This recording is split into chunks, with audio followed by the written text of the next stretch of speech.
Halo, saya Brigita Astrid Nadena Yandra, dan saat ini saya akan membahas mengenai apa sih itu etika bisnis.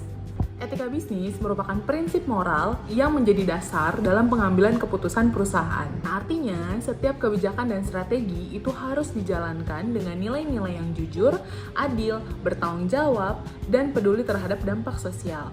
Kalau perusahaan nggak punya etika gimana? Bisa aja dapat untung dalam jangka pendek, tapi cepat atau lambat akan kehilangan kepercayaan publik.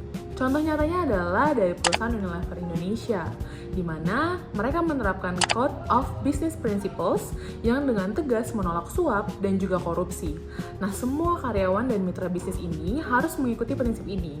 Etika ini bukan cuma di atas kertas, tapi juga jadi budaya perusahaan. Etika saja itu tidak cukup jika tidak ada sistem.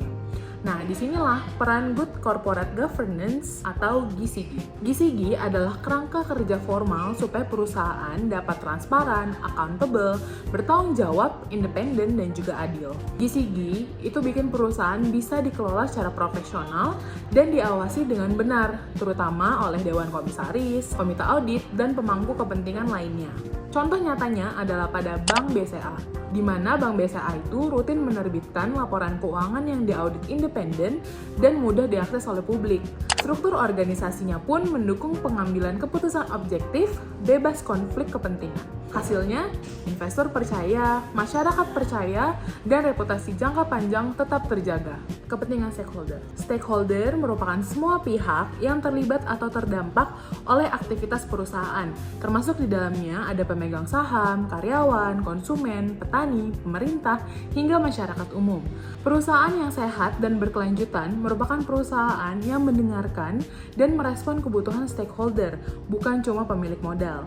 Contoh nyatanya adalah pada Starbucks yang menjalin kemitraan jangka panjang dengan petani kopi di berbagai negara berkembang. Nah, mereka menyediakan pelatihan, fasilitas pertanian, dan harga beli yang adil, supaya para petani dapat hidup dengan layak dan juga produktif. Keuntungan buat perusahaan apa? Pasokan kopi yang berkualitas dan juga loyalitas dari para petani. Corporate Social Responsibility (CSR) adalah bentuk tanggung jawab perusahaan terhadap sosial dan juga lingkungan. Tapi CSR yang ideal bukan sekedar donasi atau pencitraan. CSR harus strategis, berkelanjutan, dan menciptakan nilai bersama atau shared values. Artinya, perusahaan berkembang bersama masyarakat dan juga lingkungan, bukan dengan mengorbankan mereka. Contohnya adalah pada perusahaan Danone Aqua yang menjalankan program pelestarian sumber daya air, edukasi lingkungan, dan membangun fasilitas air bersih di daerah terpencil. CSR ini nggak cuma bantu masyarakat, tapi juga mendukung keberlanjutan dari bisnis perusahaan itu sendiri. Keempat konsep tadi itu nggak berdiri sendiri, di mana etika bisnis itu menjadi fondasi moral, GCG adalah sistem untuk menjaganya tetap konsisten, stakeholder adalah arah dan pertimbangan dalam pengambilan keputusan, dan CSR merupakan bukti nyata dari semua prinsip tadi dalam tindakan sosial dan juga lingkungan. Kalau semua ini dijalankan dengan selaras, maka perusahaan dapat menjadi perusahaan yang kompetitif sekaligus bertanggung jawab. Di dalam dunia bisnis yang semakin kompleks, etika menjadi semakin krusial. Tapi bagaimana kita bisa menjalankan etika bukan hanya sekedar aturan belaka, tapi juga sebagai karakter? Nah, disinilah etika kebijakan atau virtue ethics berperan. Apa itu etika kebajikan?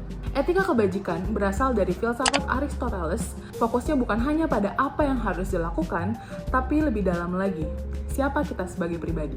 Artinya, bisnis yang etis bukan hanya soal mematuhi aturan, tapi soal membentuk karakter seperti kejujuran, keberanian moral, dan keadilan yang terus dilatih lewat praktik nyata setiap harinya. Kontribusi etika kebajikan atau virtue ethics terhadap etika bisnis. Etika kebajikan atau virtue ethics merupakan salah satu pendekatan utama dalam filsafat moral selain etika deontologis dan utilitarianisme. Berakar dari pemikiran Aristoteles dalam Nicomachean Ethics, pendekatan ini menekankan pentingnya pembentukan karakter moral yang baik, bukan sekedar mengevaluasi tindakan berdasarkan kewajiban atau akibat. Dalam konteks etika bisnis, Virtu Ethics menawarkan kontribusi yang signifikan dengan memusatkan perhatian pada kualitas moral individu dan organisasi, serta peran kebajikan dalam menciptakan praktik bisnis yang etis dan berkelanjutan. Salah satu kontribusi utama dari Virtu Ethics dalam etika bisnis adalah fokusnya pada karakter moral individu, bukan hanya pada kepatuhan terhadap aturan eksternal. Pendekatan ini mempertanyakan bukan hanya apa yang harus saya lakukan, melainkan siapa saya harus menjadi.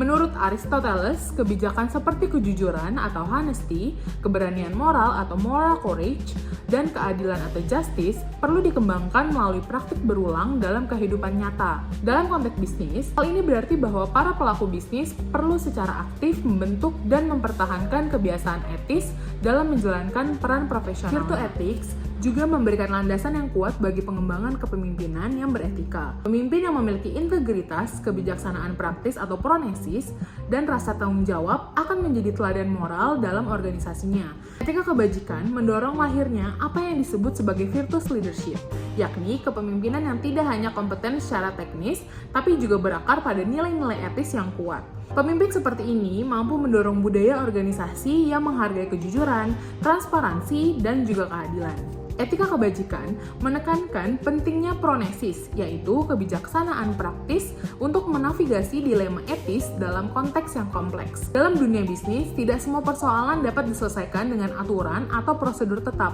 Perlukan penilaian moral yang matang berdasarkan konteks. Pronesis memungkinkan individu untuk menyeimbangkan berbagai kebajikan dalam situasi nyata. Etika kebajikan menawarkan pendekatan yang komprehensif dan mendalam dalam menghadapi tantangan etika dalam dunia bisnis. Membangun budaya kebajikan di tempat kerja, pendekatan etika kebajikan dalam praktik bisnis. Etika kebajikan atau Virtu Ethics yang berakar dari pemikiran Aristoteles dalam Nicomachean Ethics menekankan pentingnya pembentukan karakter moral individu melalui kebiasaan dan praktik yang konsisten. Dalam konteks bisnis, pendekatan ini mengarahkan perhatian pada pengembangan kualitas pribadi seperti integritas, keadilan, dan kebijaksanaan praktis atau pronesis. Menurut Aristoteles, kebajikan itu diperoleh melalui pembiasaan dan praktik yang konsisten.